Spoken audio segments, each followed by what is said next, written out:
So that was it a concert, Dragica? Yeah, it was a concert. Okay. I'd like to see the rest of it. No, I don't have too much video, because I had to give the camera to my husband, and he is not really a camera person. But I meet this guy. I didn't meet this guy actually on the drums until the day, until the 1 hour before the concert. And I thought it would be a smaller thing, but it was actually, I mean, the venue wasn't big and there wasn't many people, which was fine by me, but it was actually a concert. So. Wow, that's cool. So totally improvised. Yeah, it was, all in all, I think it was 50 minutes or something like this. Wow. I was totally floored at the end. But that's awesome. Yeah. Congratulations. Thanks. Yeah, it was awesome. You see, I still smile. Yeah, I can't stop it. Yeah. Yeah, those experiences are what we do it for, right? Yeah. Totally. It was like I mean, the first time I had the feeling, okay, I did something that actually came across to the audience. And yeah. That's awesome. So, yeah.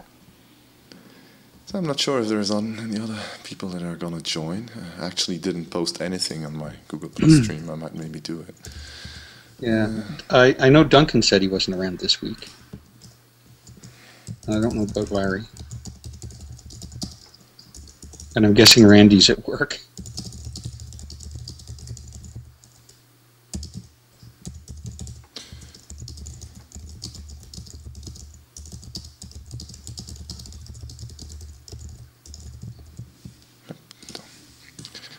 See how it goes. Did you see that little video I posted of my haunted alpha? No. Oh, it's on Vimeo, and Randy said he couldn't see it because he doesn't have Vimeo Plus, but I don't know. I didn't think he needed anything. Do you have the address or something? Yeah, sure. Let me go find it. Oh, hold on.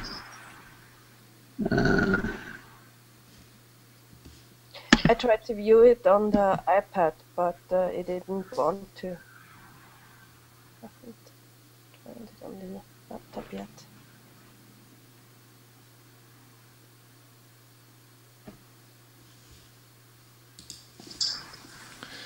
I set everything up for that on-air section later, but I actually spent a while using the cello oscillator and other convolutions, other impulse responses to set up a violin for the Eigenharp Alpha, and it's turning out pretty nice. You don't have problems with aliasing? I can't hear what you're talking about. I can't hear the aliasing. I can't hear the aliasing you're talking about. I have a time even with the cello. I must be doing something wrong. No, you're probably not. Maybe I just don't hear it. Maybe I'm just not sensitive enough to that.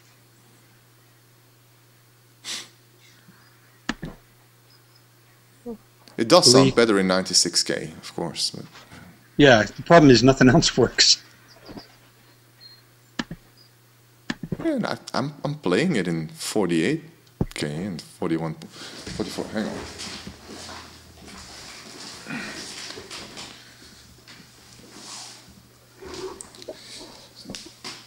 This should be the factory setup cello. Let's see how it sounds. Right.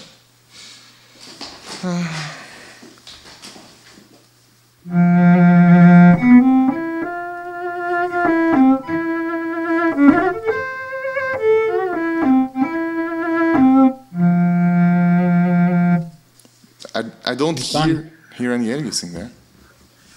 Yeah. And you're running at 48? No, 44.1.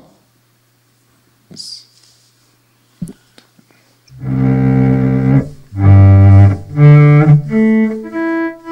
Yeah, I don't have any problem in the lower registers, but as it moves up.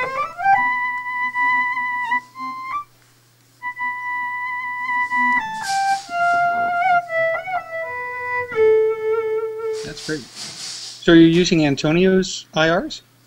No, this is the standard factory setup one. I didn't change anything. No, sorry, for your violin. No, I'm using the ones that I posted, which, so the IR that Antonio mentions was actually stolen from there. Oh, okay. This guy is, that's Always really a bad thing? it's an academic thing, and it's actually very fuzzy what the kind of license is there. And he basically says, well, do it, use it, but you're responsible for everything. And it's mine, but it's a strange license anyway. So I went looking for some other impulse responses, and he actually wrote a paper. And it's very difficult to find the instrument body impulse responses that he's mentioning in the paper. But then I kind of went to his website of the university where this paper is linked from. And there he's got a section, a download section that I posted with a whole bunch of impulse responses, including those instrument body ones. Yeah. And they sound actually very, very nice. I can see if I can, but I haven't tuned the violin in this, because this is just a factory setup. I can see if I can just quickly switch it out. Yeah, he probably did a better job of capturing an IR. I mean, sticking a microphone in it and tapping it is pretty...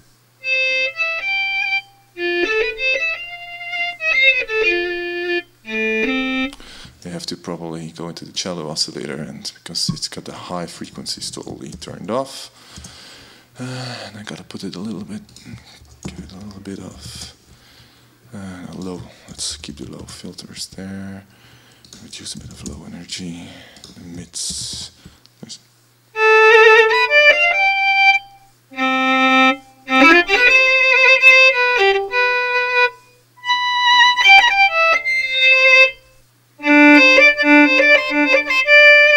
So it sounds pretty good, I think. Yeah. That's actually very easy to do. I'm seeing if I can share this. Share screen. Share it all. The whole screen. I might probably better share that window. So the only thing I actually fine-tuned here is the cello oscillator, which is basically a Helmholtz, I think that's called, oscillator algorithm. And I just changed the frequencies here from the standard one. The standard one has the high filter gain totally turned down to minus 48 dB. So I just set that to 0, reduce a bit of low energy here, and then give some mid filter. Actually, I think in the one I have set up earlier, I put 3 dB on 1000 Hertz.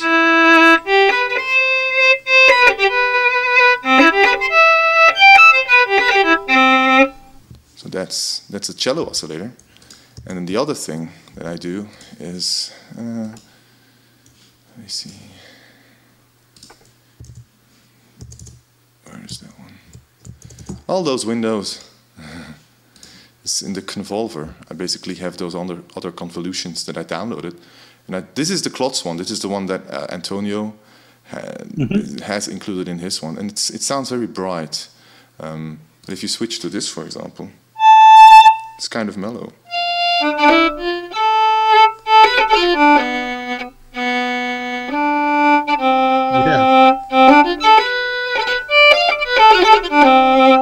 I really like that one. This is another one. It's got a little bit more attack at the beginning. Nicer wood sound to it, yes. too. And this one sounds very aggressive to me. Are these actually text files, or what kind of files? No, those are wave files. Those are impulse responses. Okay, so it's wave. Yes. You could actually put some kind of crazy wave into that. Yes, but it will do very strange things then. Yeah, that's I know, I mean. that's your thing. But you have to be careful because you can crash it. Okay. Yeah, so experiment with it. So be careful and understand first what it should be before I do it. Okay. No, it'd be easy to do your own bowed guitar if you have a guitar. Yeah, I might maybe start experimenting with that. It is an interesting technology, impulse responses and convolution. I only know a little bit of the theory behind it, but never actually created them myself. So, But I think that's pretty nice.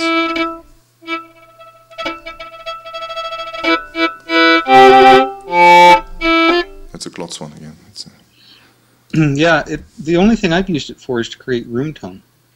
Yeah. So if you do an IR of wherever it is that you're going to record something, then you can use that in basically in a reverb, so that you don't have to mix in room tone. Yes. Yeah. Yeah. I've encountered the stuff because I did some research on binaural stuff, and there is one you can download for that.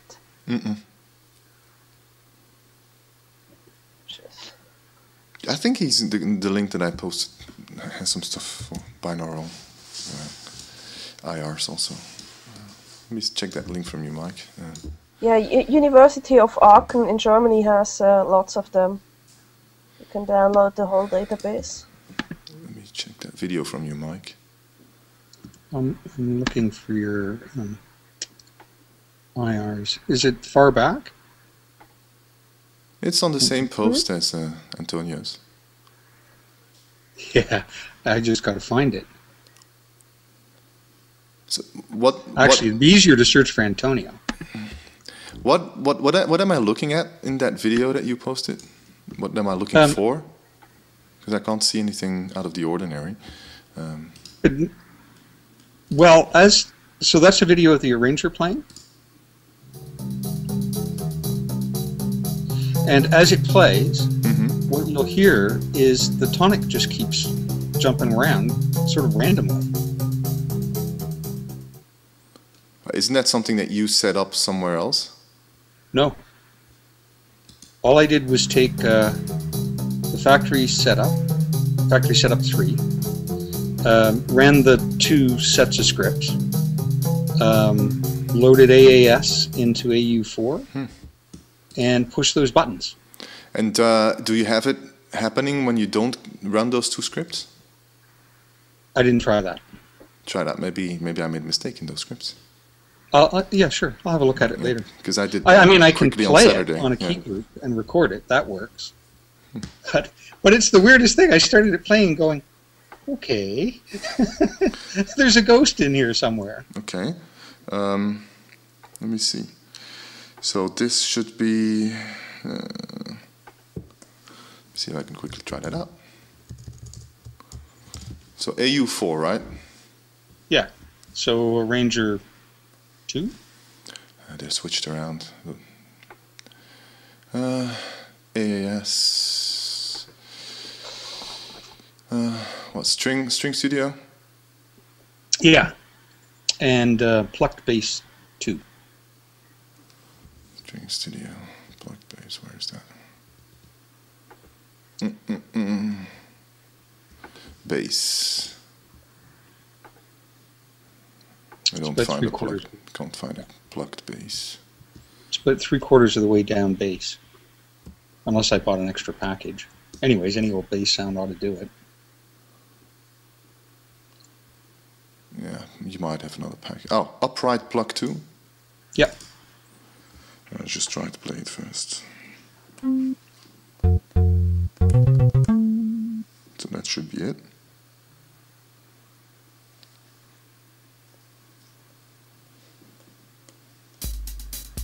No, that's the wrong arranger.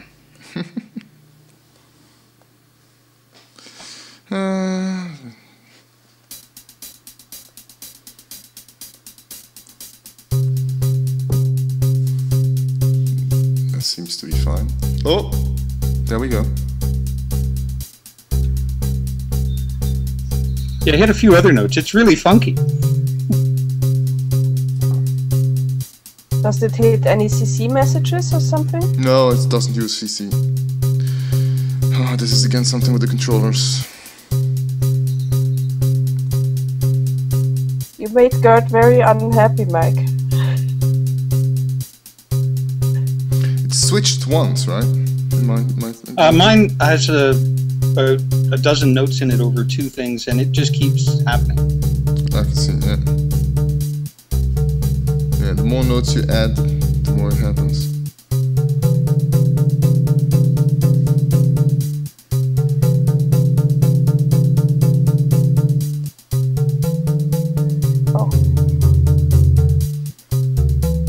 wanted to look that up, but I forgot until now. I wanted to ask something. The arrangers, I can't somehow save that thingy outside of the setup. No, you can't export them. Okay. No. I'm wondering if it's still not something that's left over from all that mess that we had before, where the players turn into recorders and stuff like that. Maybe something is still lingering there. Yeah. Well, thanks for that. Can you send a bug report about that? Sure. Figure it out. Have something. Hey, I'll look at on Monday. On Tuesday, tomorrow. For a first try at the fancier setups, it's pretty good. Yeah. Well. Nice to have them. I really like having the extra little keyboard. I use it all the time. Yeah. So And the way they happened is, I just tried to copy the MIDI setup, and it was like, yeah. Just for the MIDI stuff, right? You tried Yeah, to do just the MIDI rig. I just tried to copy the MIDI rig. By the way, I have a bug in there I couldn't solve. It doesn't work. But I just tried to copy the MIDI rig, which isn't the biggest rig out there. No, it's so, an easy one, yeah. Yeah. And I was like, okay, copy-paste would be really, really handy about right now. Yeah, copy-paste is quite difficult, actually, for us. As soon as there are talkers involved, it needs to reconnect everything and make sure that it finds all the destinations and what happens if they are not there. And so, yeah, it is quite involving to make that work right. So can't just quickly put it in, sadly.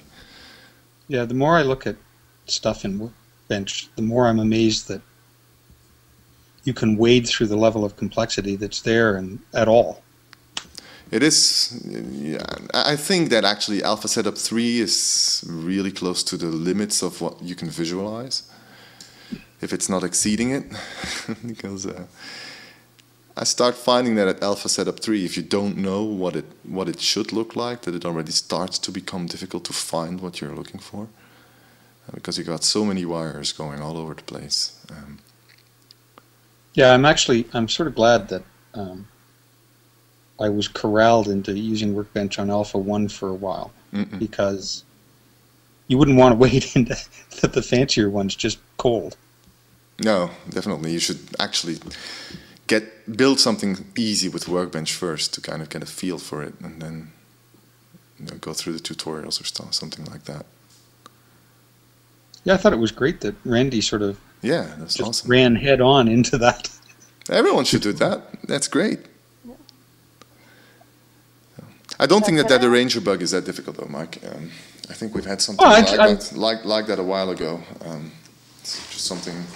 I think it is related, quite similar to why we have channels. Probably it's just aggregating different controller streams together while it shouldn't. Well, as I said, you can always just play it. Yes, but that's.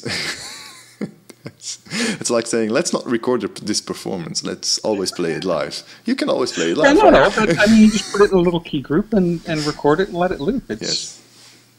I mean, the only thing I'm trying to do is Peter Gunn. It's like 2, 3, 8 notes. Yeah.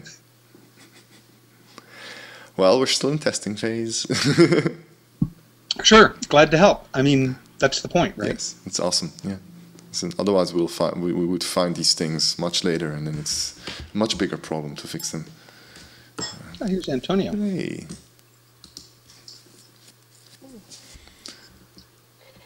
By the way, Gerd, I had it your advice. I had a checklist, and I really did check the list. It helps, right?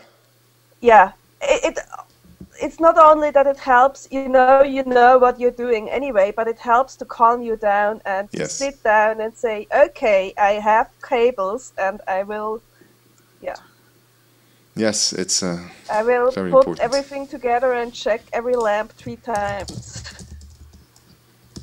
You just get, when you're in the midst of things, you try to hurry to set up. Often you just forget something important, Yeah. and as you say, it calms you down and it gives you a focus. Yeah.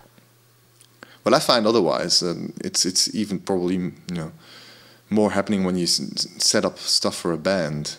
If you don't have this list to go over, everyone comes running at you with his cable or with his stuff, Yeah. and you're in the midst of your whole thing of setting it up. But they're all coming at their own time, and if you react at what they're doing, you kind of lose track of everything, and then you forget something important. So Yeah.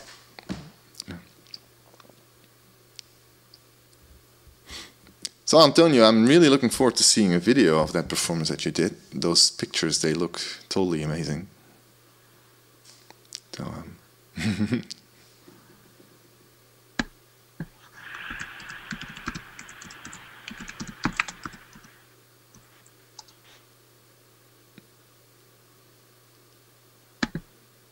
cool. That'd be great. So yeah, we were talking about that link for the impulse responses. Yeah, I never did find it, but I'll find it, or we can just look it up on Google later.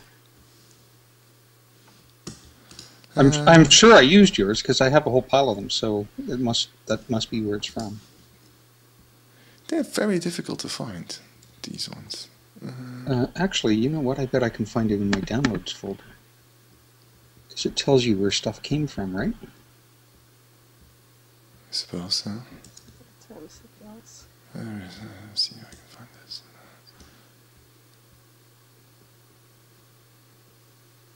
Oh, there it is. Here's that post. Copy link address. There you go. Okay, well, exactly the same time. Yeah, and all I did was open my download folder and get the information from the file. Cool. Just remember to do that. I like that feature on Mac. It is, yeah. It's handy. The link above it is for a weird little tiny speaker system which gets great reviews, but I can't believe that it's actually useful. I mean, it's really small.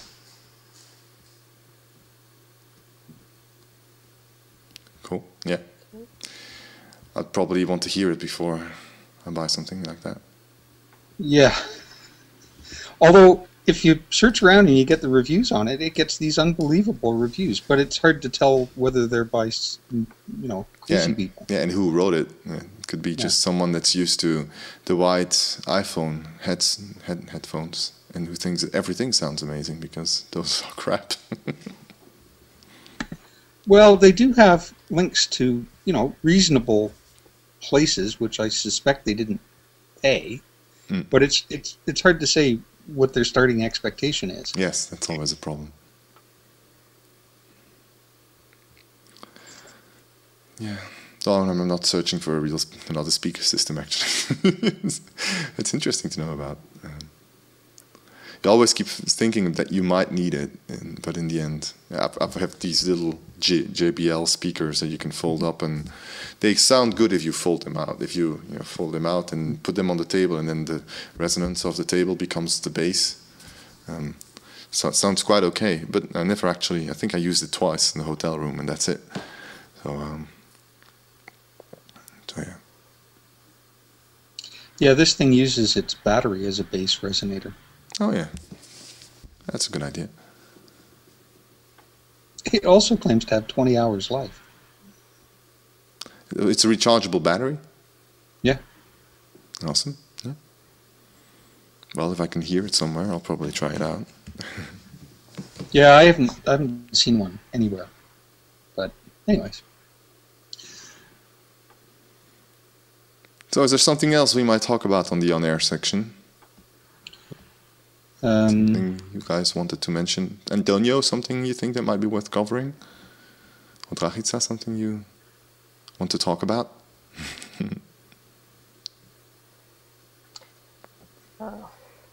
Not at the moment. Well, I can, something might come I can share another forward. tip also. Kind of the way how I currently build factory setups in Workbench that are pixel perfect, since there is no grid. It's a little bit. It's not that easy if you just use a mouse. No, it's not. There are a few tricks you can use, so I might go into that. I guess I could. Go ahead. This stuff and have some paper where you have your checklist what you're doing building this stuff, or do you all do? I just use a quick reference guide, which has all the functionalities, and then I go over it. And I do know the setups entirely by heart, so except for the recorder keys, and I switched around. So yeah. No, I don't. I guess I could do the adding ports to the audio unit. Yeah, yeah. So if you want to start, we'll see where we get, and if we need filler at the end, I'll do that on my screen. Sure. And I can give another example after that when you're done, where I actually use it together with the metric halo stuff, where you can kind of see it looping around, going through the different interfaces. Haven't rehearsed it, but we'll see how it goes. Okay, well, do you want to go on air? Yeah, just give me a second. I might plug in my Slim Fatty first. Just give me a second. Sure. Oh, that'd be a good example, because that's specifically what Duncan wants to do with his street. I'm in a shortage of cables at the moment, and you're doing so many different things that I'm running low on cables that can stay constantly connected. I think that should do it. Just open the WAV file for the impulse Yeah. Oh, you seem to be hanging there, Jachitsa. Or is it just for me? No, I can see you move, Mike. I think she's glitched out. Let's hope I don't glitch out in the middle of the broadcast. It's always stressful, right? Okay, well, I'm going to start, and you can just lead right in. I think it counts down from 5. Yeah.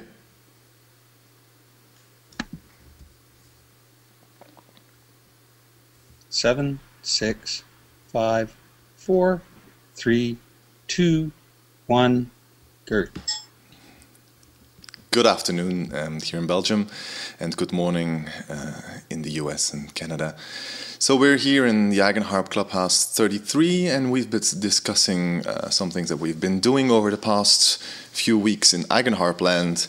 And one of the questions that arose when people were getting further into building their own setups with the Eigenharp was how to divide up your Eigenharp in multiple keyboard splits. Let me just quickly get it. So this is the Eigenharp Alpha, where you have a large keyboard, and one of the features is that you can press a key at the bottom here that actually allows you to divide the keyboard into different sections. So what you see here now is that I've got an upper section that is 4 keys long, and that's divided here by some orange keys, orange lead keys that have additional functionalities, and then another section at the bottom that's much bigger. And so one of the features of this is that, let me just highlight the screen first. So one of the features of this is that you can use different sounds, for example.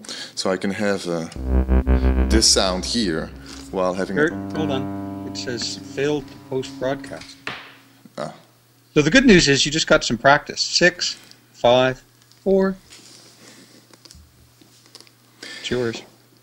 Yes, good afternoon here in Belgium. Yeah, it doesn't want to broadcast. Well, let's try her one more time, and then otherwise it's too bad. Then we'll just have to do it next Monday. Yeah, well, I will show it for the ones that are looking at the Clubhouse recording. So doesn't want to do it, right? It just won't do it. Okay, well, I'll just do a condensed version for the Eigenharp users that know about the Clubhouse, because I'm recording it also. So. Oh, okay. Yep. So, you guys all know about splits and key groups. So let's go straight into the screen sharing section then. So I'm going to share my whole desktop here. So this is the Alpha Factory Setup 2. Can you see Workbench, Mike? Yep. Yes.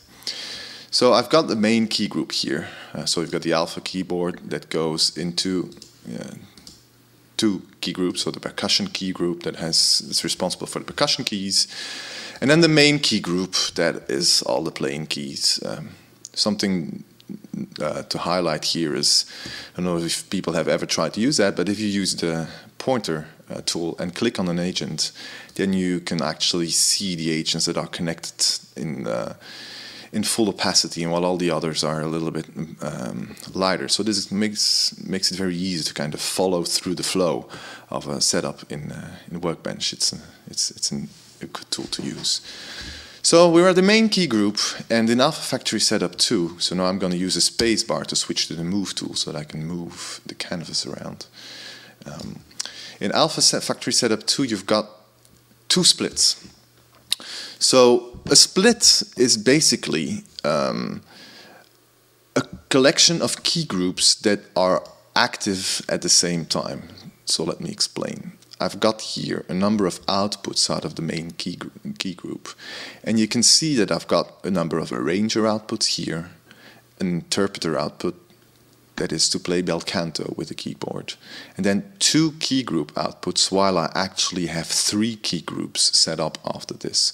So what happens is that I've got key group output 1 going into a single key group here, while I've got key group output 2 from the main key group going into key group 2 and 3.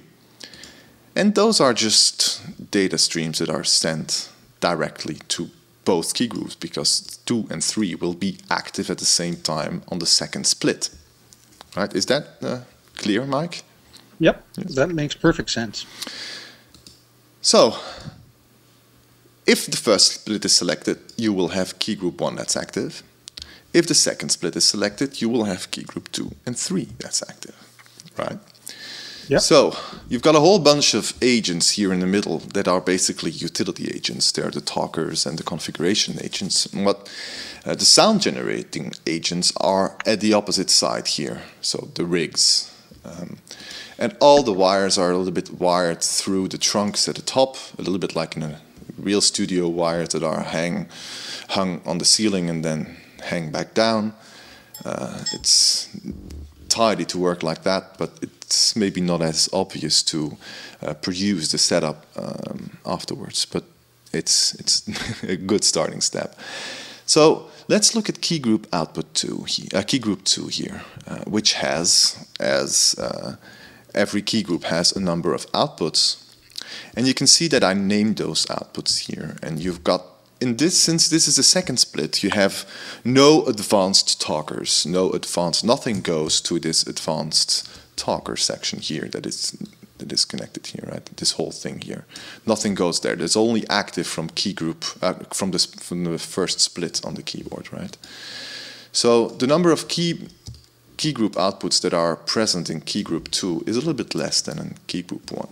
So you can see here 4 audio unit outputs, the cello, clarinet, then the drummer configuration, 2 MIDI outputs configuration for the recorder, the 4 sampler outputs, scale and tonic selector, scheduler, so where you can actually select your takes and activate them, and then the synth output.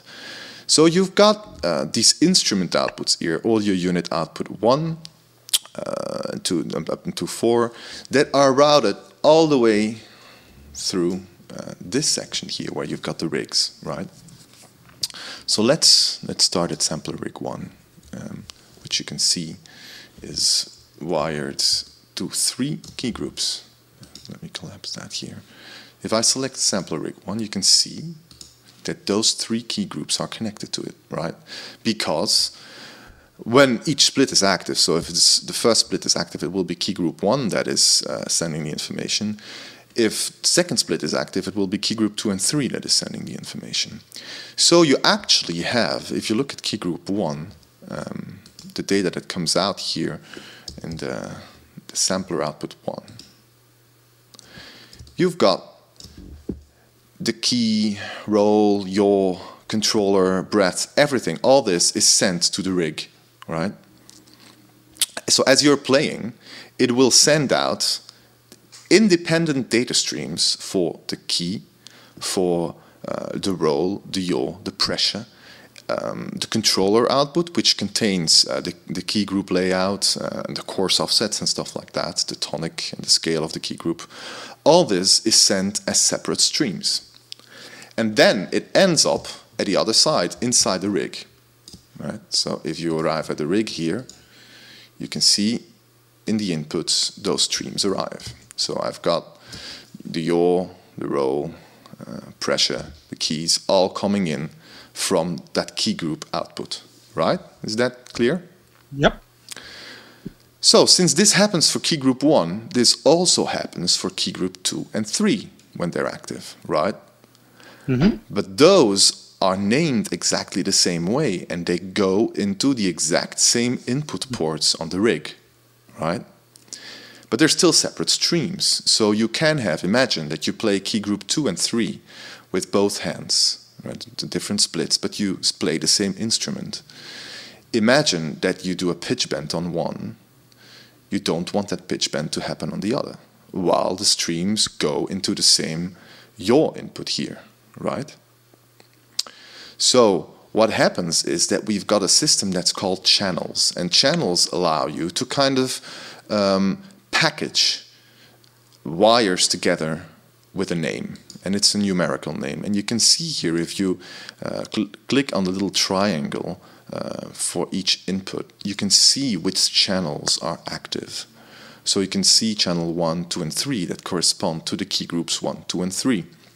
And so what will happen inside each agent, when you've got data coming in, it will actually look at all the inputs with the same channel number and correlate those together. It will combine the information so that it knows that the controller data, for example, so the keyboard geometry, which is used by the scaler to know where to actually play each individual note. It combines that with the key that is pressed so that it knows which frequency to generate based on the layout of your keyboard.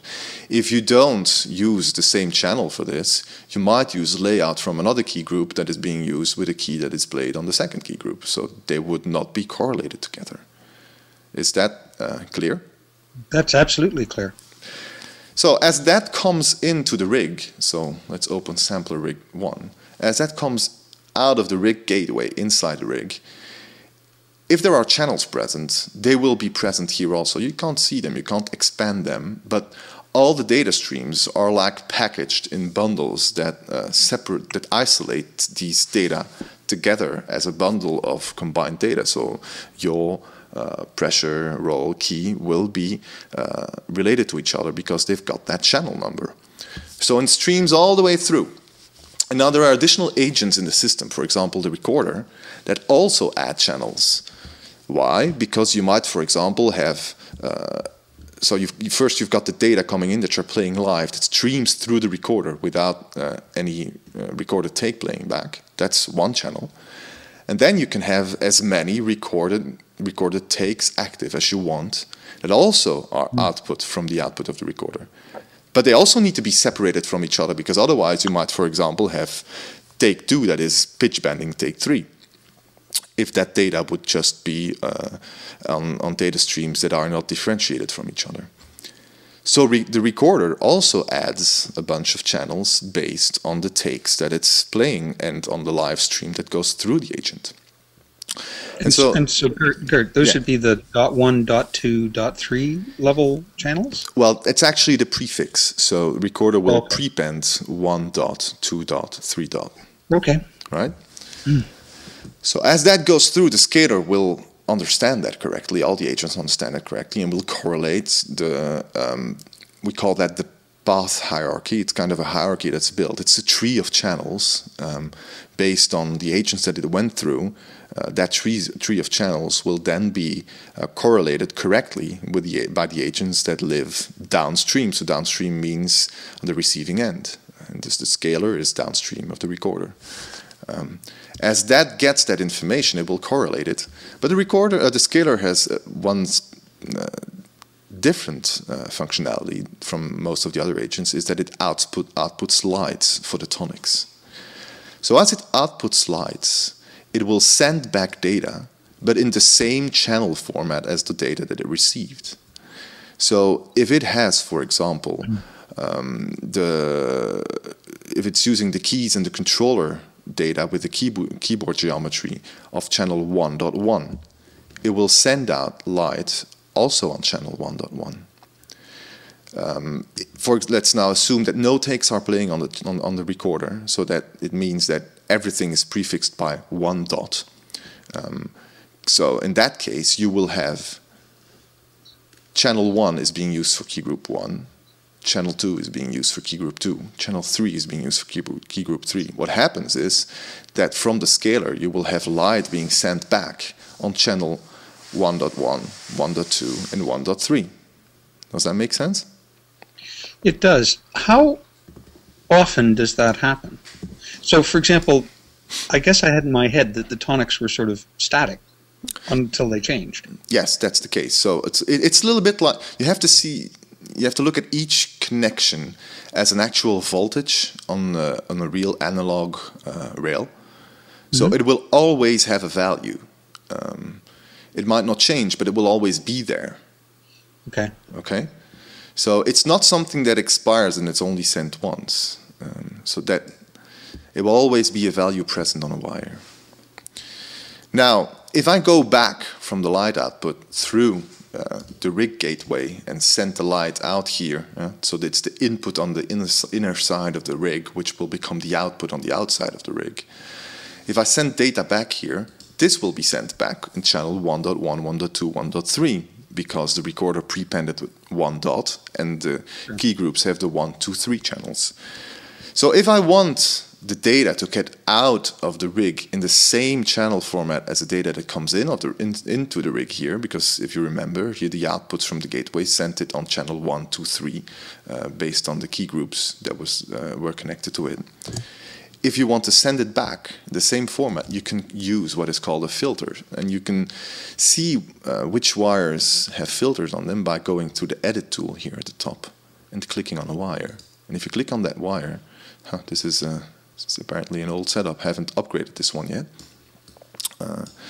So you can see the connection details where the scalar light output is connected to the gateway 1 light input. And I can put a filter here, and I want to filter on 1. Why do I want to filter on 1? Because the recorder is adding channel 1 for the live stream, for the live data that they are playing. So as you add that, the data that goes through the gateway will be filtered, and that section that is matched, so the 1, will be removed from the channel. So what comes out of the scaler is 1.2, 1.1, 1.2, 1.3. As it goes through that light with the filter 1, 1.1 will become just 1, 1.2 will become 2, and 1.3 will become 3. Is that... Because you don't care. Sorry? I didn't care about that 1 dot. There's no sense in sending it 3 times. No, it's not because you didn't care. It's because imagine that you've got takes playing on the recorder, meaning that from the outputs here you will get 2.1, 2.2, and 2.3, 3.1, 3.2, 3.3, based on the takes that are playing. Those channels become dynamically active. You don't want the keyboard geometry to be sent back from the takes. You want the keyboard geometry to be, so the lights, to be sent back from what is actually active at this time. Sure. Okay. So it might be interesting, though, if you, for example, are interested in having lights appear only when you play a take. You might actually filter on 2, and then you will only see lights when a take is playing back. It might be an interesting effect.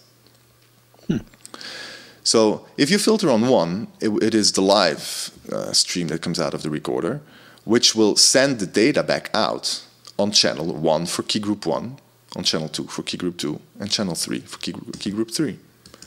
And as that then gets back out of here, then again you can filter on those channels also. So as you connect the light output from the rig here, light output, as you connect it back to the key group, so let me connect it to key group 2, for example, and then you have to connect it to each instrument output. Let me connect it to sampler 1, which was the example that we were using. So as I connect the light output into sampler output 1 light input, I'll have to filter again. Why? Because out of this light output I've got 3 channels coming out. I've got channel 1 for key group 1, channel 2 for key group 2, and channel 3 for key group 3, right? Right. So since I'm sending this back to key group 2, I want to filter on this one again, and I filter on 2. Okay, that Okay. makes sense.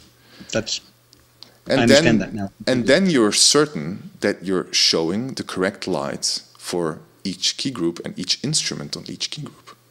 So for each light feedback, you'd filter on the channel for that particular key group. Exactly. And so what happens if you change the scale of a key group? So let's say that I go in here and I change the scale. I set another scale here. What will happen is that in each output has a controller output. I don't know if you've seen that. So the controller output here, the controller output carries the actual less frequently changed data. For example, keyboard geometry, key group geometry, scales, tonics, bass notes, stuff like that. That data will change, and this will be sent out on channel 2 because it is connected, if you look at the wire here, with channel 2. And since it goes through this whole system by being isolated with channel 2, and then after the recorder having 1 dot being prefixed to it, you go back the other way. You remove that 1 dot prefix, and you also focus on that first channel. Then you focus on the second channel that remains by filtering again on the output here, filter 2. And then it appears correctly in the key group whenever the controller changes. So, is that clear? So that's perfect, and it gives a really good understanding of why when you get to alpha 3 and there are how many key groups? 11. That's an awful lot of wiring. There is, yeah. There's hundreds of wires kind of wired up through the top here. If you look at what comes down here, it's Alpha 3 is actually quite pretty in the middle here. Also, it's got this moire that appears because all these wires are connected. So that's about channels and filters in Eigenharp. Yeah, that's really interesting and really useful, and not something I would have come up with without having it being explained. So I'll just quickly wrap up this one with a quick tip that I want to give. So as I built these setups, you can see that they're all kind of perfectly spaced, while there is no grid in Workbench yet. So there's this little tool that I like to use a lot inside Mac OS X. So if you go to System Preferences, and you've got Universal Access, you've got something that's called mouse keys. So if you activate mouse keys, they can actually use your key group. And so you've got I, that is actually left key down. Then you get U and O that allow you to move with 1 pixel at a time. And then you've got 8 and K that allow you to move up with 1 pixel at a time. And then you've got J, L, 9, and 7 that allow you to kind of move diagonally. And so that's how I move these things in a pixel perfect way. So I can just take this one and then move it up and then move it 3 down, and I know that the spacing is 3. It's kind of nerve-wracking, but it does allow you to lay things out perfectly. And then there's another tool that I use quite frequently. So let me just turn this off first.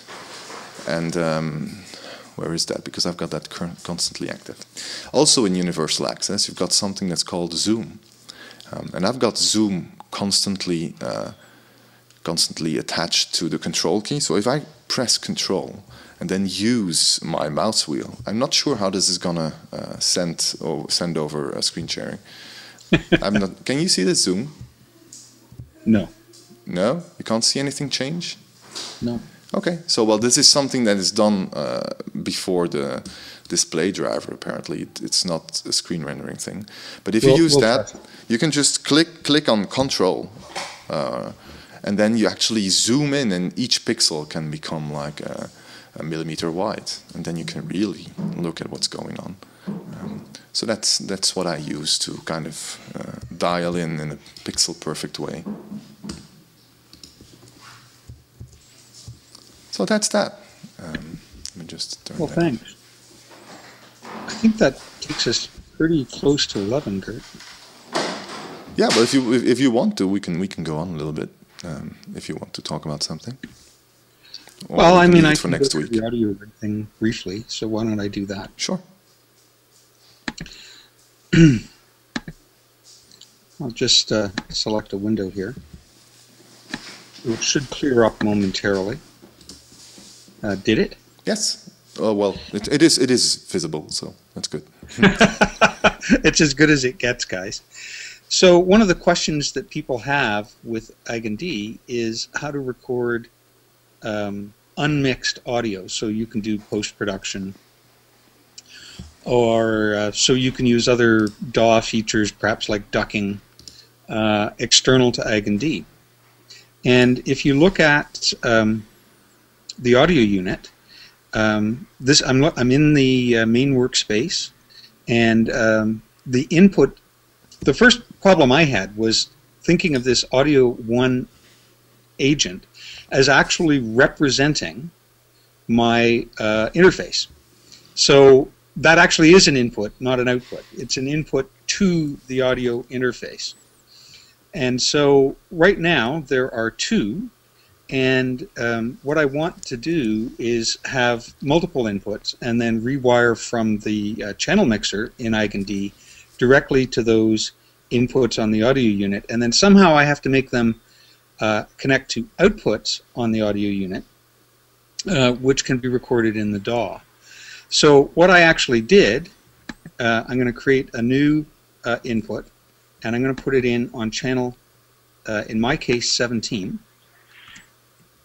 And I'm going to go, okay, that's fine. And so now I have an output on 17. Now, I'm not going to do all of them. I would do 8 normally. So I'm going to do 18.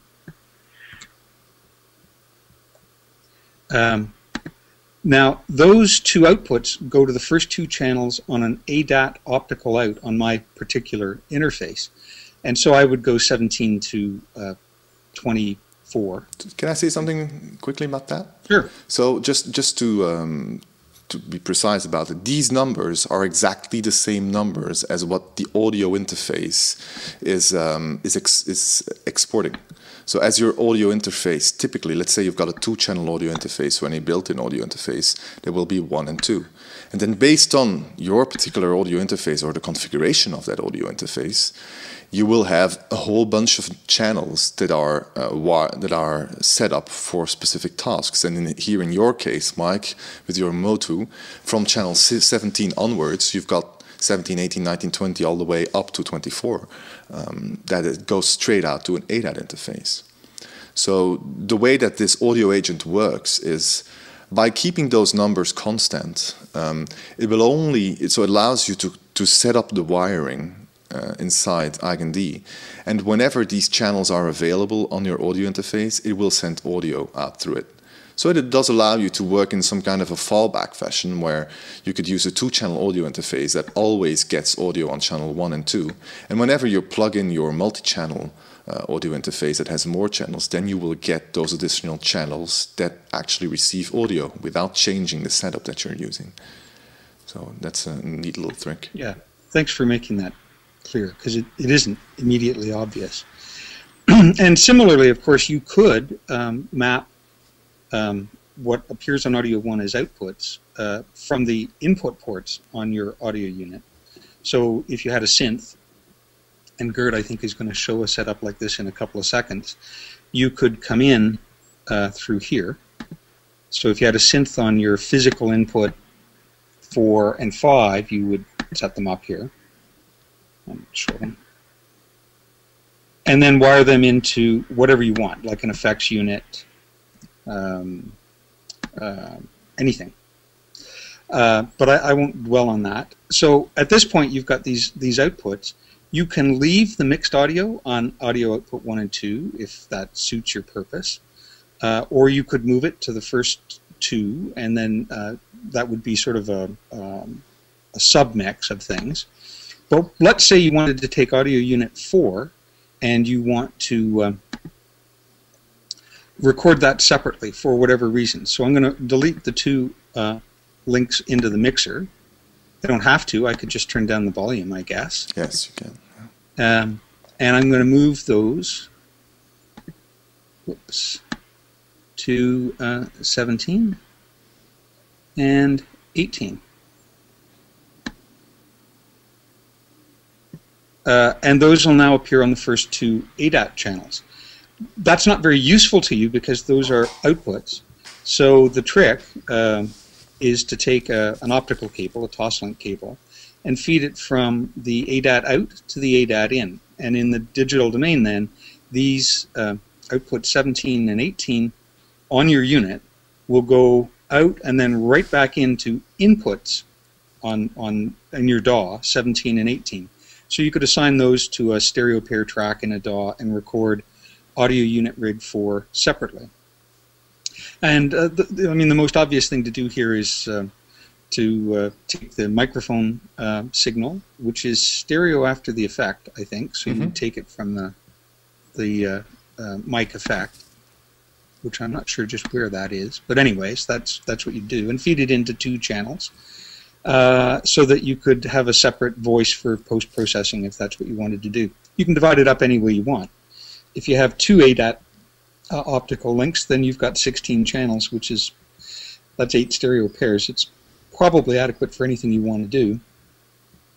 And one strategy is just to use the channel mixer for basically your backing track, mixed to stereo and then recorded, as a backing track. Did I miss anything, Gert? No, I think that's very clear. It's a very good illustration about how you're using the capabilities of the Moto interface with the ADAT outputs. Yeah, and I guess it's worth mentioning that absolutely anything that has an ADAT output will do that. And if you have a mixer that has virtual channels, you can essentially do the same thing. An interface that has them. And I guess the other thing that I learned recently is that the interface most likely to have virtual channels is actually a mixer. Apparently, yeah. So if you're not in a position to have to drag it around, I think I just won't mention some brands because I'm not sure which ones are PreSonus has virtual channels on their Studio Live mixers, I think, but not on the rack mount ones. I think the only rack mount ones, well, if you consider rack mount, is the new Track 16 from Moto, which has a stereo virtual channel. Yeah. And then you've got a whole series of Metric Halo rack mount ones that have 18 virtual channels. Actually, some of the older Moto ones have that feed, but the 828, for whatever reason, doesn't. And it's very hard to tell from their website which one does have stereo returns. That's a shame. I guess, well, maybe I'll try and do some digging. Yeah. So I can show what I use for that. I'm going to load my setup, and everything might just stop working because I have to change my audio configuration. But if that's the case, well then, thanks for watching and see you next time. And otherwise, I'll see you next time. I'll see you next time. So yeah, I'm working from a developer version of Eigenharp. That's what you'll see in the screen recording. So let's cross fingers, because I'm changing my audio configuration here. It might all just be broken afterwards. Oh, see?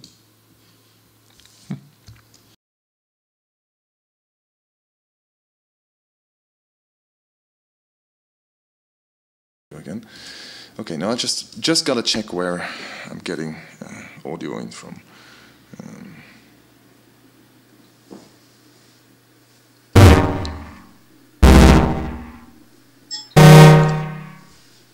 No, the on-air also didn't work again. Oh, did it fail again? Yeah, I just thought I'd try, but Seem to be. I think I've got two signals coming through. Can you hear that? yep. Okay. Well, that seems to be working. So that's recording. It's coming out of here. Okay, let me share my screen. So, what is happening? Let me show the Metric Halo console mixer first. So this is the interface towards my Metric Halo interface, and you can see this is my microphone, analog 2, right? Jumping up and down. It's going out through a series of other outputs. Can you see that? Yep. Okay, so now I've got another. So I've got analog 1 that receives the input of my Slim Fatty. So as I press on the Eigenharp, what happens is it will send out through MIDI converter 2 to a MIDI output that is actually the Slim Fatty MIDI output, right? Yep. Which is connected over USB, which is then connected with a real audio wire into audio input 1 here, and it's set to line input. So as I press a note, you can see that I get information on analog input 1, right? So what I then did in the Metric Halo mixer that you can totally configure and set up yourself is that I've got a strip here for analog 1 that is actually muted. I'm not mixing it into anything, but you can see data coming in on it, right? However, what I did was I created a bus here, which is a mix bus, a mono mix bus that I send this data, this audio to. So I've got a pre-fader send, so it's not muted. I send this audio to this bus, which is a master bus, so it outputs to something that goes out of the audio interface, and I'm outputting it on a virtual audio channel, Firewire 3. So this is the Firewire 3 audio channel that is being sent back to the computer, meaning that as far as the Eigen is concerned, it's an output because it receives the audio. So it comes out of audio output 3 here, right?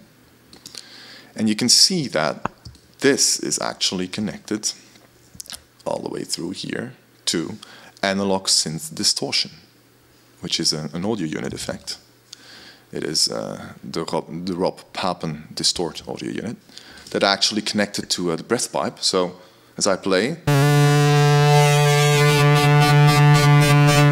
you can hear distortion based on breath that I'm using with the breath pipe. And this is then again wired to analog synth delay, which is a delay here, right? Which is connected to my strip controller 1. So that's the strip controller that modifies the feedback of the delay. And that is then connected to mixer channel 24. So what happens is that this mixer channel then is mixed together, and the regular outputs are output on output 1 and 2, mixed together with the other signals of the Eigenharp. So that means that I actually have external audio coming in from audio output 3, which is the Slim Fatty, goes through whatever agent you want in Eigen, in this case 2 plugins, and then it's mixed together with any other audio. So I can have, let me see, so I've got another sound here, which is Diva audio unit playing together with the Slim Fatty. So this is Diva, this is the Slim Fatty, this is them together. And they're all mixed together through the console mixer in Eigen. And so there is another use case for this, which is the opposite way, which is what you briefly mentioned. So if I, for example, now turn on the built-in microphone of the Eigenharp, wow, so it didn't work. So I've got what happened here is that there is I had to switch sample rates so many times that something is getting confused because I'm connecting through Toslink at the same time also to do the screen recording. So I don't know if you heard that, Mike, but I got a whole bunch of white noise coming in from the microphone. So something got confused there because I've got so many loops going on. But I can still walk through it. You can still point at it. So what happened is here. So you've got the Eigenharp Alpha keyboard that has, where is that? Microphone. And the microphone has an audio output here, right? So this audio output is wired. You can see it in the pop-up. All Alpha keyboard 1, audio output 1, to audio 1, audio input 3, connect. So this is wired to this port on the audio interface, right?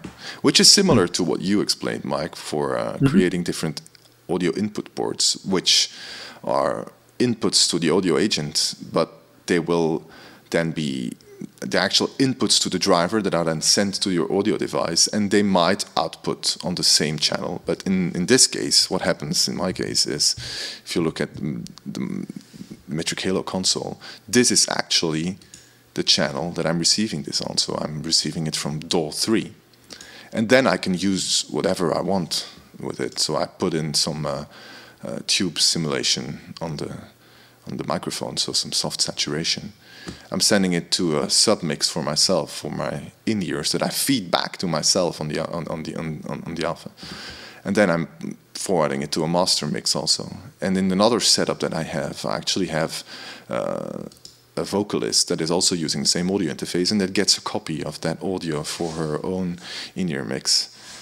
So it doesn't necessarily have to be connected directly through an audio output if your audio interface allows flexible mixing. So this gets the microphone signal directly from the Eigenharp straight through the audio interface as a separate channel. And that is then output here to these channels. I could create another bus with an analog output that I have that in another setup, but I haven't actually changed that yet so that I can use the Hangouts with it, because I've got these digital inputs that are set up specifically for it. But I could create another mono outbus, for example, to send just the unprocessed dry audio from the microphone straight out from the Eigenharp out through my audio interface to the front of house mixer, and he can then do whatever he wants with my voice. But at the same time, the same microphone is also actually connected to the microphone audio input, which is then connected to the console mixer, right? Which is then also, if you look at so the microphone audio input, I've got these effect channels that are actually buses. I have this actually mixed separately for each individual bus. So in the main mix, I've got it's only volume set at 97, but then I've got a whole bunch of other buses. I've got a vocal delay set up. I've got a specific vocal reverb. Then I've got a bus that only has the Eigenharp audio, where I only route the console mixer channels from the Eigenharp instruments, not the microphone, so that I can, in my audio interface, feed the Eigenharp out on a stereo analog output and have my voice on another analog output, so that the front of house mixer can mix that separately. And then I've got my own headphone mix on the Eigenharp that actually is summed together with the main console mix, so that I can actually put my voice a little bit louder than the rest, because I like to hear myself sing a little bit louder, so I can hear myself more clearly. Sure. And then it's got so you can kind of very flexibly route this audio wherever you want, and still route it out through the audio agent as an individual channel. So I'm not sure if that was clear, because it's a lot of information at the same time. Yeah, it was clear. I think you'd need to have some basic understanding of busing and Yes, to make a lot of busing sense of it. is quite important here. So let me just quit that. Oh, Well, thanks for that. I was hope most that was useful. Well, I'm sure that that's enough to let anybody use their Struthi, for example. Yes, I suppose so. Yeah. Well, you do have to have these. No, you. I'm so used to the metric halo interfaces that I've got the trouble thinking in how another audio interface actually does that. But yes, it's just an analog input that will show up as whatever channel here in. You just in use one of your analog ins from your synth. Yes. And of course, if you have a really old interface that doesn't have ADAT but has a lot of 1/4-inch jacks, you can, if you really want, put in a bunch of plugs from the ins to the outs and do that as well. Yes. So something that I'm going to try to make some time for, because there is something in Eigen-D that doesn't behave exactly as I would want it to behave. So if you look at, for example, audio units can have a whole bunch of channels, right? So you can set up the number of channels.